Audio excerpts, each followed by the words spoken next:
two moderators today. We're very fortunate. We'd like to focus on having moderators with domain experience. We have Julia Perkins, who is a nurse practitioner at Boston Children's Hospital and was helped found the Enteral tube service, and Maireade McSweeney, Dr. Maireade McSweeney, who is an attending physician at Boston Children's in the Division of Gastroenterology.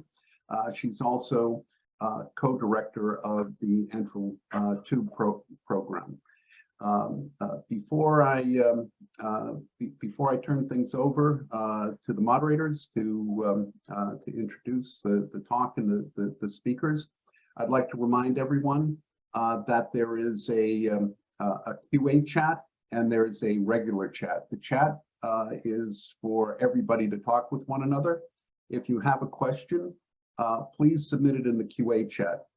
Because that way we'll see it and you'll get your questions answered. So at this point, I'd like to turn things over to Julia, and let's take it away. Hey everyone, good afternoon. Thanks so much for inviting us to come and moderate this talk today. We're really excited to hear and learn from our speakers on the topic on how to choose a mixed reality platform for clinical needs. And in this particular webinar, we'll be focusing on the parent education of feeding tubes, which is something that Dr. McSweeney and I do over here on the East Coast. And so we were really excited when we were asked to join in and help moderate this talk. We have two speakers today who will provide their experience from the clinician side as well as from the technical side, and give you a little bit of background into the journey of how they collaborated together to see a project through. The first speaker I will be introducing is Wanda Rodriguez. She is a certified nurse practitioner, pediatrics, with years of experience, and also she is a CHOC helps instructor at the Children's Hospital of Orange County. And she will briefly give some information about herself, as well as Rick Shorten, who is the co-founder and director of business development with BioFlight VR. So we're very excited to hear from both of you today, and we welcome you to the webinar. Hi, everybody. Thank you for letting me come into wherever you're listening to. I did want to clarify one thing. I'm so sorry. I am not a nurse practitioner. I am a certified pediatric nurse. I am Wanda Rodriguez, and I have been a bedside nurse for 45 years this week. I absolutely love what I do.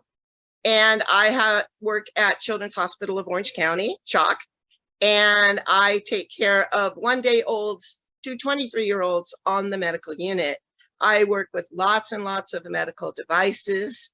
I also am as she said, a CHOC helps instructor, which is actually a formal class that we have at CHOC for our parents and our caregivers of multiple medical devices. But one of our main medical devices is our G tubes, especially PEG tubes, but we also teach buttons, also teach trachs, PICC lines, Broviacs, and I get the wonderful opportunity of meeting parents and caregivers from every unit in the hospital, and I get to teach them and help them to feel comfortable going home.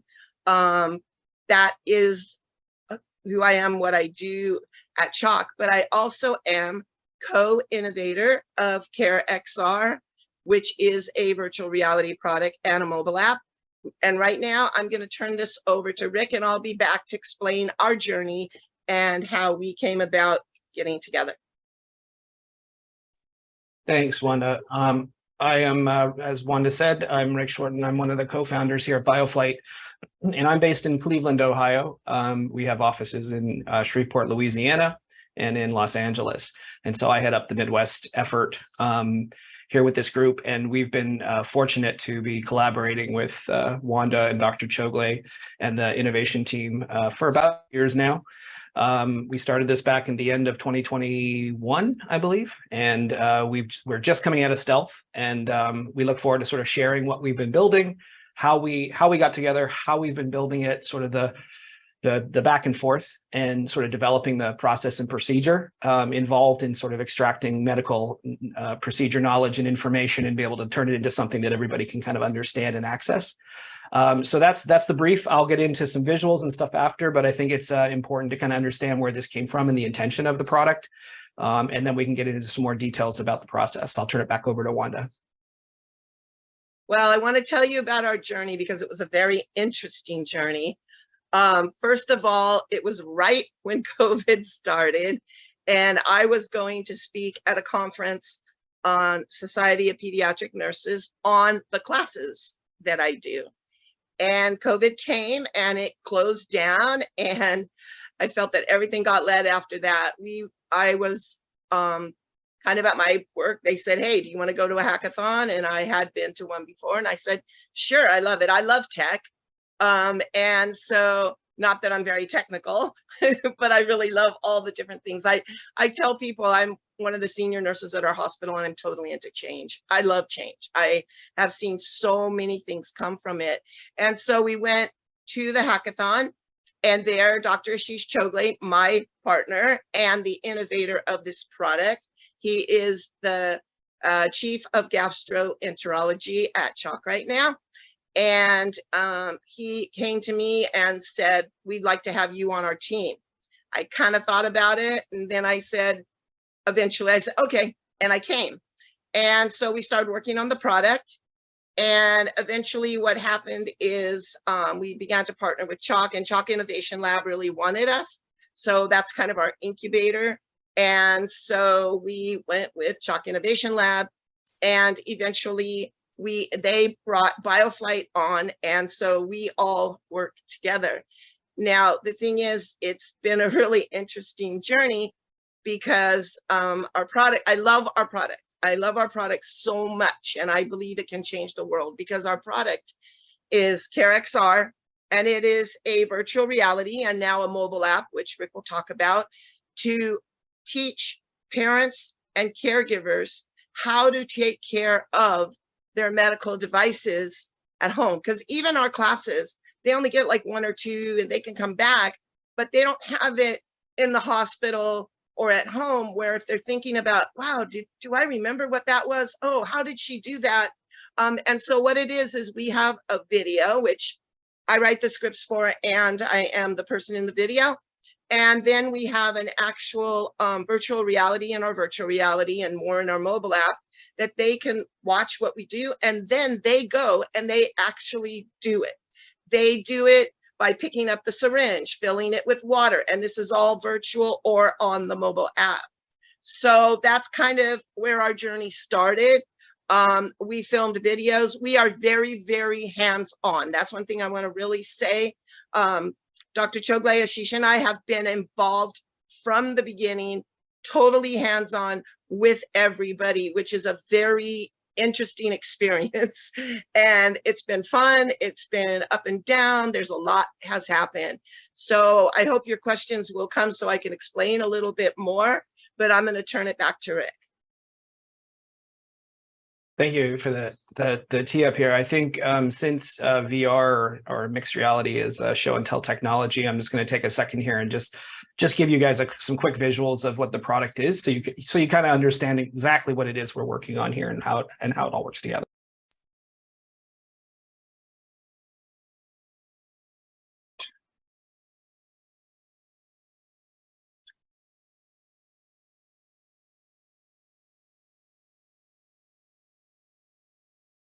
Okay. Just gonna 1 second here, guys. It's just asking me for questions about the sound here. Okay, are you guys seeing my CareXR screen here? Okay, wonderful. And you guys can all hear me. You're nodding. Okay, so I'll jump in here and just to tee this up. So conceptually, based on what Wanda said, is there's a need in clinic and out of clinic to be able to support patients, in the transfer of knowledge and education and training. And for a lot of people, they're visual learners or they're hands-on learners. And the way that we have been doing it, or the way that a lot of hospitals are forced to do it, is to sort of, if they get a chance to do some bedside training or provide some reading materials, or perhaps some links to videos on YouTube or something else. It's not standardized, it's not repeatable, and it varies from hospital to hospital and even from nurse to nurse. So it was important for us to sort of gather up the sort of consensus of standard of care and best practice when we are discharging patients, and making sure that they're prepared and they're confident and they're ready to do what they need to do to keep their children, in this case, healthy at home, keep them out of the ER, and hopefully improve outcomes. So we sort of sat with that and said, what do we want to do? How do we break this down? How do we create a blueprint that captures the energy and the passion, obviously, in the education that you're getting from Wanda, but then also translates that into an environment where they can practice and work through steps at their own pace. It's sort of the cognitive learning model, where they learn something and then they move on, they learn something and they move on. So we wanted so we spent sort of the first, I guess, 6-8 months of this trying to ideate through what we would need to create that would allow us to sort of achieve those learning outcomes. And so right now, just so you understand where we are with this, we have four VR modules in our first phases, and we have 2 of those VR modules are being ported over into mobile, so that both in hospital, but most importantly at home, patients and caregivers, extended family, have a way to access that same content whenever they need it. So it's asynchronous 24/7 and can be used whenever they have a question or they want to train up on what it is they're supposed to be doing. So our mobile is real simple. It's a standard mobile. It's got all of the procedures that are unique to that patient. They can go in, select, start learning just like you would. All of this is touch enabled and tap enabled. So they go through each of the sections. They can stop and learn about the medical device. They can drag things over. They can ask questions. If they want to connect with the care team can respond and provide an overview as to if they're having any trouble, a chance for them to look in and take a look and make sure that the patient understands what's required of them and can track their progress. And so that is sort of a real quick, big version of it. Right now, we've taken the content and turned it into those 2 mobile apps so they can just go through themselves, work through the steps. And then if they have any questions, they can connect with their care team. So simple mobile app that everyone's, I'll just skip over informed consent. So inside the learning environment, this is a pick line here. Up on the screen, once they're inside our clinic room here, or our treatment room, they have controls to go through all of the different chapters, so they can hop and skip, jump through the chapters if they want. When the infusion is complete, and this can take 30 minutes to over 10 hours, depending on what your provider has told you. You're going to take your infusion tube in.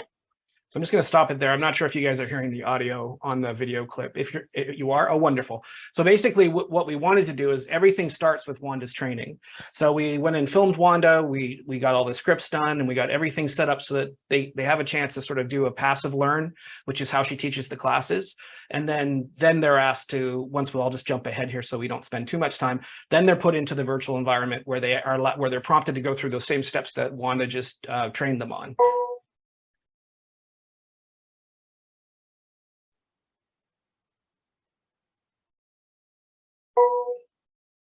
And that's super loud, and I apologize.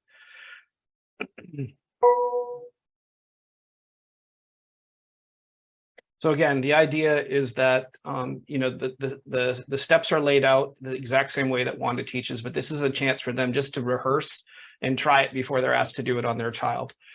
So the intention of that was for them to have a both passive and an interactive session, so that hopefully this gets committed to memory, and whatever sort of learning style that works best for them, whether just watching this all happen in front of them or watching it and then going through and working through the steps. That's the intention of the product. So it all follows this exact same model. And the idea for this is that it's modular. So asset library, code library, videos, those are all separate. So if we decide we want to change something in the videos, or we want to use a different video explainer section for that can be swapped out. If there's anything specific or unique to the procedure steps, and we know that hospitals have some unique ways of doing things, or specific ways of doing things based on the med kit that they're using, or the way that they teach or instruct. All of that can be adjusted fairly quickly. So the idea was that we wanted to sort of build this to a 90% standard of care so that anybody going into this can learn what they need to learn, and the most important parts of the training come across. And we feel that that's sort of standardized across hospital training. So if you were to train somebody in any of these post-surgical procedures, the idea is to improve outcomes and make sure they have a real base training for what they're supposed to do. And we think that that accomplishes that, with the understanding that there will be things that other hospitals may request or require.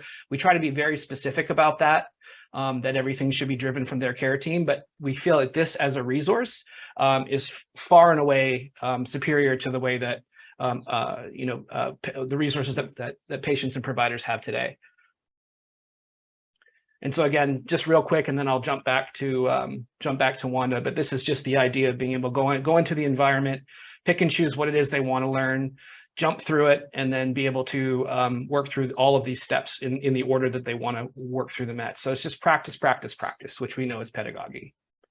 Now I'll just stop it there, and I'll stop my share.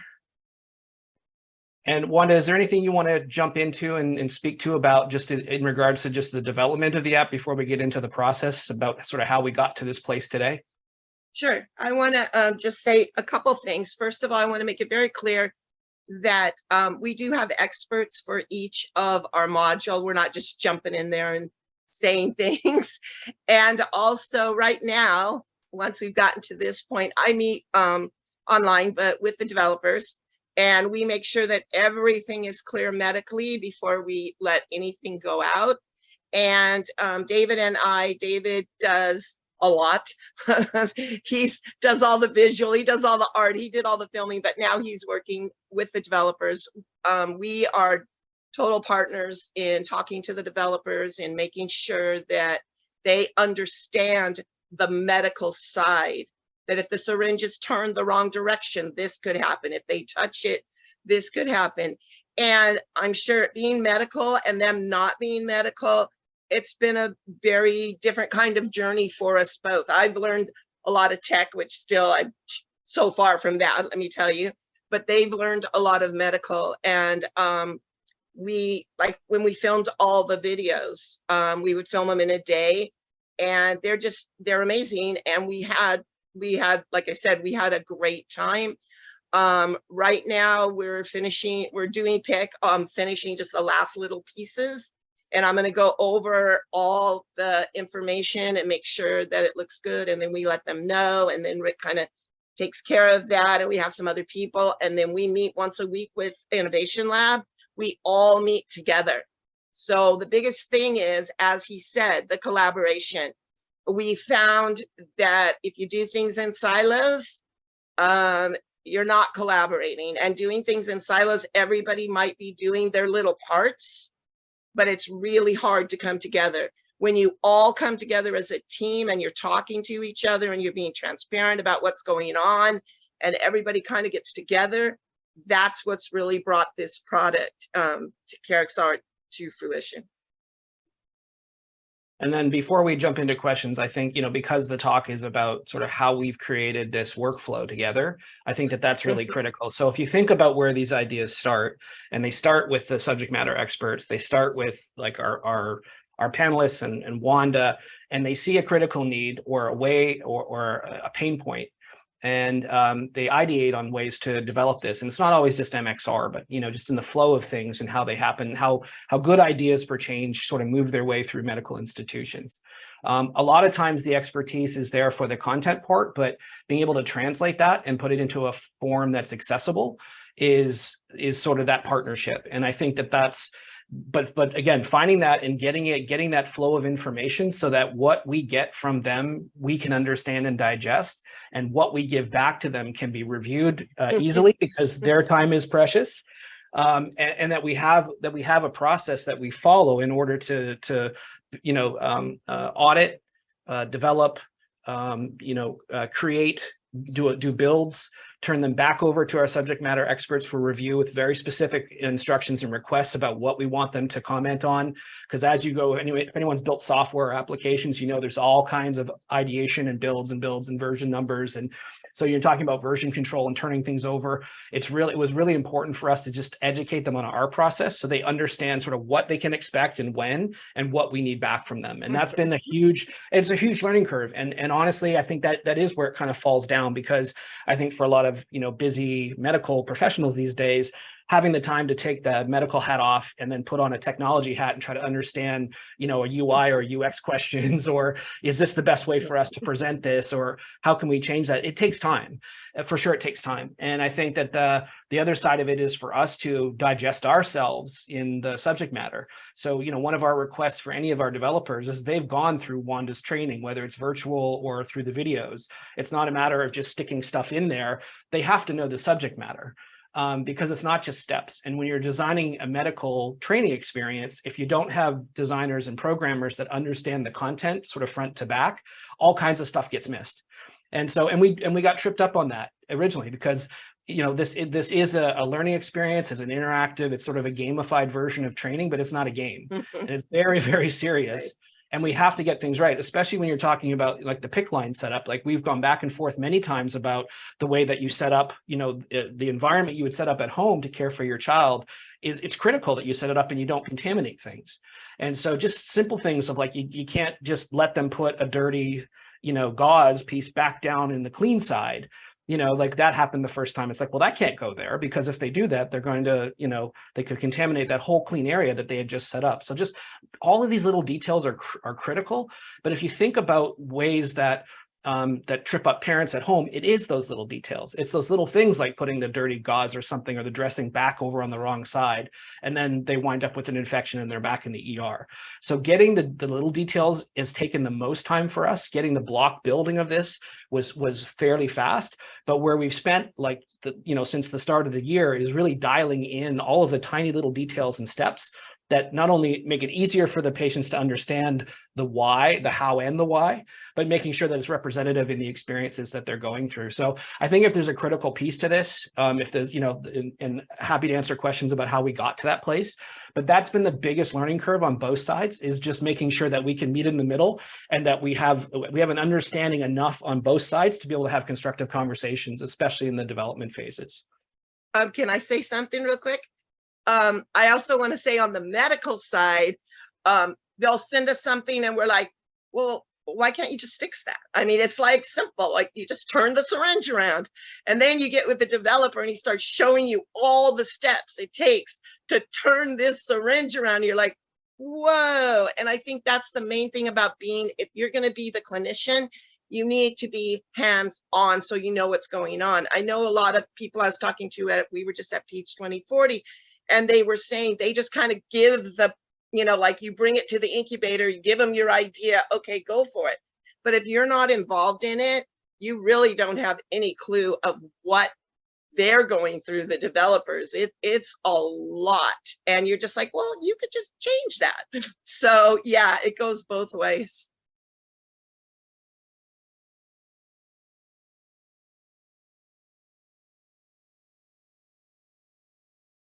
All right, so I think that we're probably now to our period in the webinar where we can open it up for questions. Thank you so much, both of you, Wanda and Rick, for sharing your expertise. This is really exciting and interesting way to look at how we are providing education to parents who, like you mentioned, and from my experience as somebody who's providing a lot of that firsthand education, families around, especially around perioperative type of procedures where like a feeding tube is being placed surgically, there's a lot of parent anxiety, not sure what to anticipate. And so sometimes all of our best laid plans to provide the education, it's almost like they forget half of it because they're not really in the mindset for it to sink in, because there's a lot of things going on right in the real time.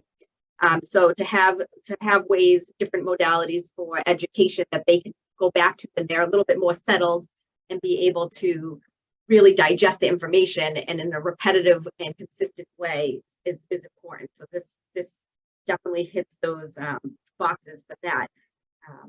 So I guess one question I had that came to mind that I'm curious about is, it was really interesting to see that Rick shared that from the developer side, that they really had to immerse in you providing the education so that they could understand what it is they're building, almost as if they were caregivers themselves and go through the same training. Did you, in developing this, have any opportunity to involve parents who may have had children with feeding tubes prior that went through our standard training to get their insight on what might have been more helpful to build in from a perspective of somebody who's been through it in the standard way, so to speak? Do you want me to say, Rick? I think in the one. I think we can start there because you know there, we didn't mention that, but this has been in an IRB in a clinical for the last year. And so, you know, trying to prove this out, the efficacy, the value of it, the clinical utility of it, how it fits into the education flow, so it becomes a resource, not a hindrance or slowing people down. Wanda can speak to that, but we definitely have included a lot of, customer verification or user verification in how we design and build. So I'll let Wanda speak to that, but absolutely, for sure, nothing without the patients, nothing for the patients without the patients. When we were filming our videos, we had one of our moms, and actually her son came and he was helping us out, but he had a PICC line, he had a PEG tube, and he was very intelligent. They were able to speak to us about multiple things, and we went on, and she's still kind of giving us info right now. And then, like Rick said, we're doing an IRB right now also in my class. And I can tell you, I just had a parent the other day, and they said, you know, I was so afraid and I was so worried. And believe me, I know, and if you've heard me talk before on things I talk about, you know, the anxiety, everything that's going on. And in my class, I always tell them, I'm going to help you to be, you may not be totally comfortable, but you will be competent. And he said to me, I felt really worried and really scared. And then I was in the IRB and I tried out the VR, and he said, and now I feel like, hey, I can do this. And that was, he told me that was even before he had the class. And then of course he had the class. But yes, our parents, and even if they haven't done it, they're very excited about it. And they've been excited from the very beginning when we first started talking about it 3 years ago. They've basically been waiting. So yeah. So just a point of clarification, one of the questions that came in, has this been piloted with actual patient groups who are going to be undergoing procedures yet, or is it in the process of developing that pilot where families would use the headset in addition to your classroom training? The IRB that's going on, it's been going on this year. Those are families who we're doing it with PEG tube, and those are families who have received the PEG tube, and then they get to either not watch it, which one of my dads said, I want to watch it, because it's chosen random. So they get the VR or they get no VR, and that's what we're comparing. And your feet, yeah, go ahead, Rick. Oh no, I was just going to say the abstract, because we do have some data. We've made a Spanish version of this as well, because in certain population segments, it's important to have that, especially on the West Coast and Inland Empire. Valley Children's is also going to be using the button in a case study to look at the same thing. So this is already out in the world, in the wild, for patients to use. And just so people know, it is going to be released on the PEDS marketplace that was just announced this week. So that's going to be part of the first beta rollout, is to have other hospitals and institutions be able to get their hands on this and download it and try it and ask questions and talk to us, because because we have the beginnings with families, we're really excited to try to expand this out across the country so we can get that feedback. This is a really critical time in product development for us. So I'll just say that for my selfish needs, that we do want feedback. We want a ton of feedback, and the only way that this is going to get better and find its way into the future of how we educate patients is if we get feedback from all of the providers and families so that we get it right. And we think we're in a really good spot right now, but we know there's much more iteration that's going to happen. So I'll just say that about that. Great. One question that came through on the question and answer tab is, could you speak a little bit to the required skills needed to be able to use the CareRx virtual headset and app, and how do you go about providing that in real time? Can I talk on that one, Rick? Because when we first started this, I didn't know anything about VR as far as using it. I think maybe I'd seen one once, and it had, when we started, here we go on the journey, it was a little complicated. It was like, you push this and turn this. We are now at the point where we use 2 clicks. I will say, Rick can explain it technologically. I call it the ray and the click. Okay. We do not have them touch anything in the middle, because we found that if we use like the joystick, you were all over the place and we used to fly out of the room and all these different things. Now you're sitting, we always have them sit at the table. They don't move all over, so you don't get, like a lot of people will say, oh, I'm going to get dizzy, I'm going to have problems. And they just use the 2 clicks. And we have, if you saw when Rick was showing the menu, I'm very handy, you can see that. When he was showing the menu, we have a tutorial. It's a very simple tutorial, and it's a very easy to follow tutorial. And basically it's just talking about point, click, because all throughout this, we have tried to make it and continue to be as simple as possible. A person already is trying to deal with a medical device. They don't need something that they're going to say, oh, forget it, I don't want to even use this thing anymore, and go. And then of course Rick can address more the mobile, and that's even more the same kind of thing. So that has been our goal from the very beginning, is that it would be simple enough. And I'll tell you, the ones that do it, my granddaughter, who was 7 when she started, or 6 when she started using it, she's followed it and she loves to use it. So, you know, but yes, people that are afraid of it, we do have a very nice little tutorial that that they can follow. Thank you. Can you walk us through a little bit of how you envision using this mixed reality as an education modality, like in the course of a hospital's day? Would you be mixing it with some of the traditional measures, and like where in the process would you introduce the headset? What our plan is, and we have been doing with the IRB, is, at least at this point, is they still will take the class. And we have that blessing as far as I'm concerned, because so many hospitals, that I've heard different things from different people, you know, they hand them a discharge. Okay, here's some discharge information. You talk about running a VR, reading discharge information and what you have to do, and reading it through is super tough too. Or they say, here, watch this video. And one of the things is, when you watch my videos, they call it my videos, it's not really my videos, but when you watch the videos that I'm doing, I'm me. You can see how handy I am in my personality, and I teach it exactly the way I teach the class. And so it's not that take this, pour this, do this. And it's also, it can be used to teach medical people, but it's not for really medical people. It's really for parents and caregivers. We have Spanish now. We are hoping to have multiple languages, so they will be comfortable with it. So they would be here.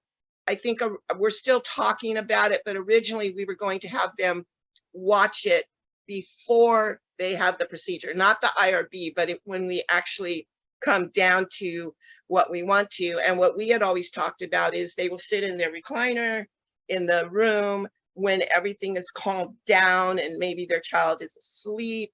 And then they can put it on and you immerse yourself into this world. And what you just saw was, we hope to have more scenes than just the ocean, but we have the ocean, music, then the languages, and they can do it. The one thing that's really kind of, well, not one thing, there's lots of things, but the thing I think is really awesome is that you can, yes, watch it in order so you understand, but you can go on one piece. If meds is your you just can't think of how to do this, you can watch that over and over and over. But that was the goal. But if you do have it at home, then there's ways to work with that too. And I'll let Rick talk about the mobile app. I know the mobile a little, but he knows it more, so he can also explain that. Great, Rick. And before you speak about the mobile app, there was a question about the fact that the mobile app seems very individualized, where there is an option to speak with your care team, so to speak. Who are you envisioning that care team to be? Is that an AI aspect, or would these be like a log on for an app to their primary medical team? How do you envision kind of that working together on the app based product? I think it's going to be both. I think there's an opportunity for us, and I know that's a hot topic right now, is including like, you know, POM MD and you know, multi-med you know, language models and things like that. I think there's opportunities for that. That's a whole other product development side of it. What we were hoping is that, you know, because there is, you have to think about, we haven't got into this yet, we probably won't have time in this call, but who pays for this? You know, how do hospitals afford it? And that what we get back all the time is, this is wonderful, we love it, we have no budget. And so what we are trying to do is, because there is existing reimbursement for continuing education, follow-on education, we're trying to find ways to make the third-party payers cover this. So as part of education, even if it's only $12 a patient, you know, or something really small that comes from Medicare or Medicaid or Anthem or whatever, tucking it into that, if you think about the scale, like, you know, there's 10,000 surgeries at CHOC per year. You know, that's a lot of patients going through the system. And so not every patient needs to, you know, spend $100, or the hospital to spend $100 a patient to educate them. I think if we're looking at this as scale, it can be touched more easily. And for us, the idea is that how do we make sure that that's covered? And so part of that, you know, the clever thinking is, if we have remote patient monitoring, like a two-way feature and function, it'll tuck itself into one of those CPT codes. And so, but the way that would work, to answer your question more directly, not to get off on a tangent, is that it would probably be asynchronously. So it would just notify the care team and they would get back to them asynchronously. So maybe less of a live, but a question to be answered. And then obviously, if it's something serious enough, they shouldn't be using a chat function. They should be taking their child to the hospital. That's really great. And it's a great segue into one of the other questions that was on the chat, and question I also had myself, in terms of like the business plan to be able to make this a reality. Like at Boston Children's, for example, we put in close to 300 feeding tubes in a year. And this week alone, I have 3 or 4 patients just in the next 24 hours getting tubes. So what am I access to 3 or 4 virtual reality headsets and getting them that training, you know, quickly in time, in a manner that they can benefit from it before they're all on the way out the door. So when you're choosing a platform, like the app-based does seem like it has a little bit more longevity, because you can take it home with you and continue to use it and refer back to it. Whereas the virtual reality headset gives you more of an immersive experience, and people who learn that way better, it's a great benefit. And in terms of how it gets paid, I guess also one of the questions in the chat is what are the outcomes of this? And I saw on your IRB, you were measuring maybe return rates to the emergency department as one of your measures. Wanda, if you want to speak a little bit about the measures, but I do assume that if those are favorable, we could also echo that back to the people who might be paying for it to show that it has an improvement. I wasn't going to bring numbers today. That was one of the things, but they can look into it. Rick could probably tell you how to, or Dr. Chudley definitely, but it's been very favorable. And the thing is that he has if you saw our, like if you go to, Rick can tell you what to go to, I get a little confused myself, but if you go to our web, I guess, and we've presented many times, and the numbers are there, and the information of how many people are readmitted, are returned. I can give you a personal, I had a grandmother who the mother of the child did not teach the grandmother what to do. It was a button, but they did not teach them what to do. So she came to my class and she says, "You mean I could have just changed the button because the button broke?" So she brought the child into the emergency room, had a full emergency thing, and all she probably needed to do was change the button out, but she didn't know because the mother had come and taken the class, but the grandmother was taking care of the child. So if you're taking care of the child, it's usually a matter of the parent teaches you or shows you the discharge papers or something like that. So in this kind of case, you get a QR code, you go on to the virtual reality or on to, and she could have shown her mother, the grandmother, how to do it without having to come to class. Now we teach everybody in our class, but I know that other places don't have that. So, but yeah, Rick, can you tell them where they can go? Because that's kind of not my area. I'm not really good at that one. Yeah, I think that they can reach out to us directly if they're looking for, copies of the abstract or just the information for the families that have gone through. The IRB is ongoing, and we expect to add more patient families with the Spanish language added. But to speak to your question a little bit about sort of how it works and how it fits into the workflow, we sort of imagined, and it's not bifurcated this way at all, that it's subscriptive based. So we're trying to make it a la carte and simple. So if Boston Children's just wants the trach or the PIC line, they just want to use the mobile, they don't have to have VR if they're not ready for that or they want to work their way up to it. We're just trying to find as many frictionless paths to using the content as possible. So for us, the way that Chalk's using it is they will continue to use the VR in their classes, and then also probably eventually on the ward once it sort of gets worked into the clinical workflow to be bedside or discharge team. But then, of course, once they leave, those that weren't in the class or weren't able to do the VR can either access the VR same way or, QR code on the discharge paperwork, and they can download the app on their phone. So again, just trying to make it available and meet the patient and caregiver where they are. But that's how we imagine the use of the VR and the use of the mobile, just simply because not everybody has VR headsets at home. So can I just clarify one thing? I'm sorry. We don't use it in the class. So we have the classes, but we don't use it in the class. But they do, like I was saying, in the IRB, they can use it or not use it. I just wanted to clarify that because then people can think, oh, you're using VR in the class. We're not using the VR. It would be nice, but we're not using VR. So you're offering the VR headsets at the bedside after they've had the class, is that correct? No, it can be, it's after they have the procedure. And they are supposed to have the class, but not everybody can have the class because it's on Monday and Wednesday, and some people go home within 2 days, so they get the VR if they've had it. So Rick, are they able to access the VR content if they have a VR headset at home? Can they can access that on their own headset if they want to use that going forward? Yeah, I think that's going to be an institution deciding, what institution they want to offer. We're trying to integrate. So if you imagine this sort of, CareXR as a brand, but we're really intending this to be white labeled, and we want it to sort of tuck into the existing resources. And I'll keep using you guys as an example. So whatever the front facing, whatever, it should feel like it's coming from Boston Children's. It should be coming from your provider. So it should walk, talk, and feel like it's coming from the team that took care of their child. And then so the idea is that it would be made available through links, probably through your guys' portal, and then just link out to the App Store or link out to, either the Google or if it's an Android or if it's Meta, inside that ecosystem. And we didn't get into that as far as like picking and choosing ecosystems for hospitals, but we can speak to that. I can speak to that offline about the choices we make and the way that we evaluate ecosystems for business, for commercial use and enterprise use. And that's a whole other webinar. But the idea is, yes, it will be available at the places where it makes the most sense to serve the needs of the patients that our partner hospitals have.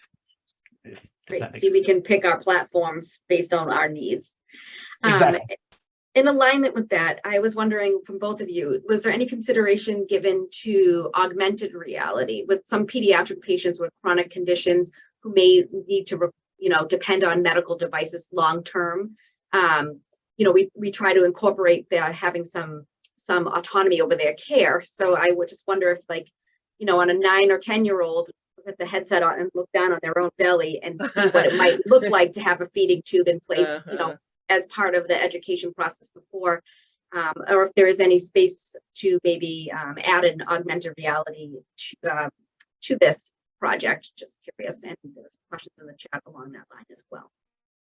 Yeah, there's a couple of ideas around that. If you sort of remember back to our virtual room, you know, there's no reason that that baby can't be on your kitchen table, you know, or can't be on, you know, or on the bed in front of you, or wherever you might be caring for that child. So, you know, right now we're putting them in a simulated environment that's hopefully conducive to learning and memory and retention. But if you think about, you know, holding your phone up or at home with your tablet, absolutely, you know, pointing at your medical device kit and having little boxes that come up that identify what it is. So if you're like, well, what's the clamp again? What's the port? What are those things? That it can identify that using vision learning. That stuff's not hard at all.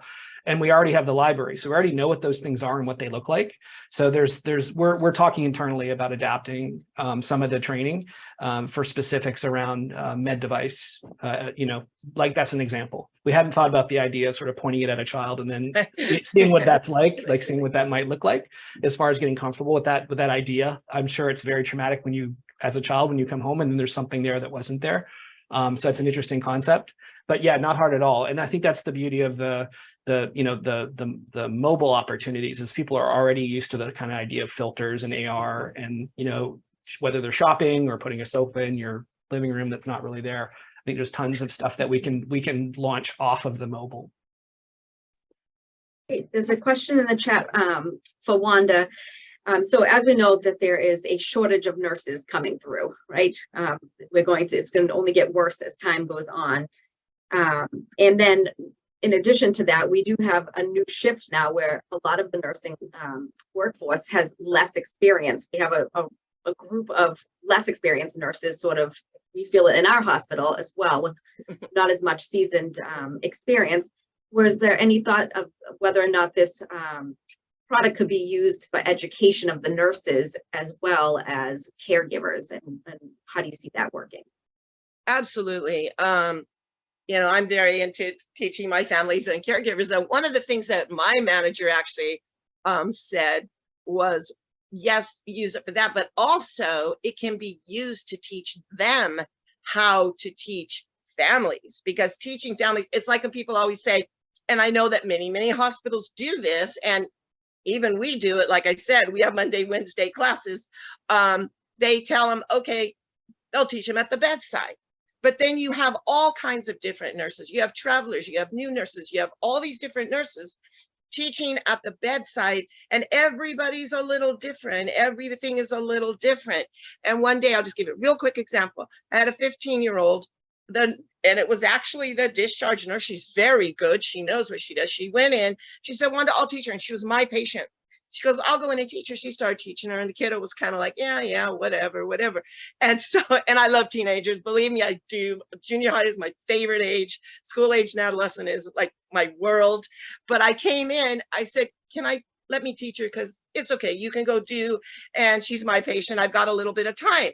So I went in, I started, and the first thing I said to her, because this is what I say in my class, it was a PICC line.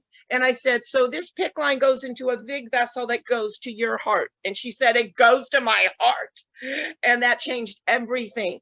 And she listened and she paid attention. And that's what people don't realize. They go in to teach, and it's so with the VR, if we can allow our families to have that, it actually will take away, give the nurses more time to do more.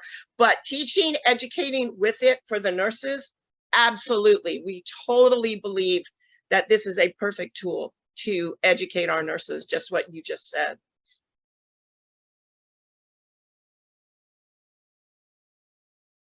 Thank you for that. Makes a lot of sense. And it also helps standardize what care they're getting, so that what education they're getting, so that they're teaching it right. You're not having that game of telephone where the message gets changed just a little bit, because we do know in the medical realm, when things get changed a little bit, it could actually have large impact.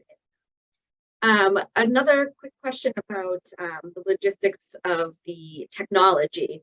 Would you deal with like barriers in the hospital setting with like IT barriers? Like, for instance, we have these mobile type phones that we communicate with other care providers, and there are dead spots, and there's issues with, like, you can't get on certain apps unless you're on a certain hospital network. Have you run into anything like that in previous kind of iterations of this?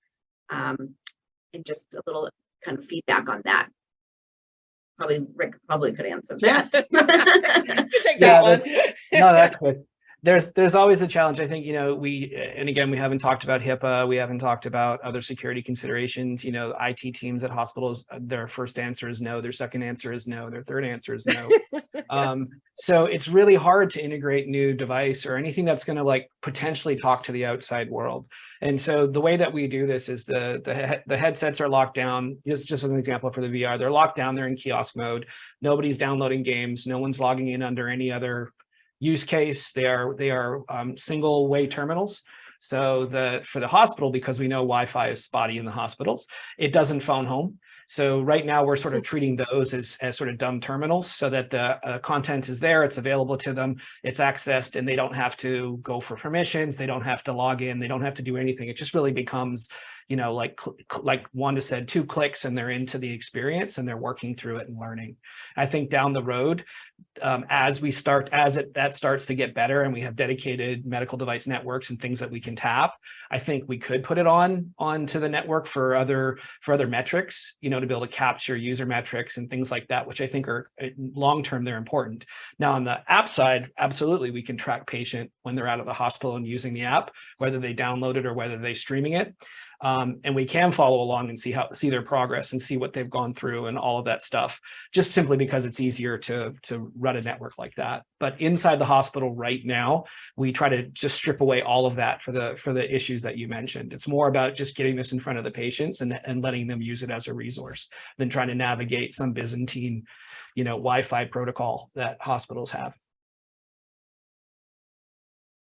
Also, I wanted to say that I wanted to make sure it's clear. We have a disclaimer in the beginning that really talks about that this is information, but your team, and throughout the entire videos, almost every single chapter says, talk to your team, talk to your team, talk to your team. It's never like, we've got all the information in the world and we're going to give it to you. I know that wasn't on that question, but I really wanted to put that out there because we want people to know, just like any other thing you look at online, it'll have the disclaimer, and we make sure that people know all throughout, it's what your team says. That's what, we're giving you more standardized information that you can use. And then there's one final question at this point in the Q&A is that what is like the vision of this project from both of your perspectives in the next 5 or 10 years? That was what I was just going to say. Kind of our closing remarks as I want to be conscious of the time. This has been a great discussion, but if you can both end with your thought on where you see this type of project going in the next 5 to 10 years. Can I start? Sure. My dream from the very beginning, before I knew anything hardly about technology, my dream has always been that, especially I know in a lot of hospitals, I've been to Cincinnati and I know they have these huge hospitals, but then they have huge rural, rural areas out there. My dream has always been that there's a place like an infusion center where you could come with your QR code and just come and sit in a recliner and put on the VR. You wouldn't have to drive back to the hospital for this, or and also I talked to my friend, she's on an Indian reservation right now, and she was saying, yeah, but we can't afford that. No, they don't even have electricity, water. I said, and then we started talking, what about a rec room where you can sign up and you can come in, and for this hour, maybe you're a diabetic and you've got something with that, or maybe like with our kids, you've got a peg tube and a trach. We do that often. And so you can come in with your QR code from your hospital or wherever it's from and just go on. And we've talked about things like libraries. You could go in and you could have 1 VR or 2 VRs for everybody. And that's always been like my whole dream, that you could do that anywhere. But I'll let Rick talk about the technology, the visual, because of course we do have more future. One of the things that we are looking at is informed consent, that you could go home with your mobile app and you could look at an actual animation and actually know exactly what you're signing for. But I'll let him talk because I know we're almost done. Yeah, no, I think for us is, the big part of this was creating the blueprint. And I said that up front, but we wanted to make something modular, something low touch, that could be iterated on quickly. So if we're adding to the library now, that's really our goal. Is we think the blueprint is working very well. Now we just want to add to the library. So that's adding procedures, whether it's part of this, the pediatric surgical suite. We're moving into things, home care, especially just the way that things are going. I know someone in the chat mentioned dialysis, absolutely. And then also adult. So this isn't a peds only focus. It just so happened that it came out of a pediatric, that's sort of where we're testing it and getting all of the validation that we need. But I think as far as where and how it can be used, I think we're just going to start flattening it out and adding more different types of users.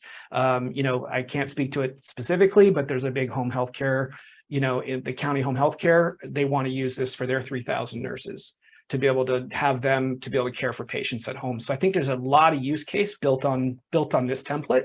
And for us going forward is just expanding that out and adding to that library and finding those use cases that support, providers, but then most importantly, patients at home. And I'm glad to see this in the pediatric realm. As you know, peds, we try to make things as fun as possible, and they're typically more open to change and novel ideas. And with that, we'll turn back to Steve for closing remarks. Yeah, well, that was an excellent talk about the dialectic of clinical needs versus technical development, and leading to a product that is that saves time and money and improves the outcome with patients. I'd like to thank Julia Perkins and Maireade McSweeney from Boston Children's Hospital for joining us as moderators. One thing that Our pleasure. Thank you.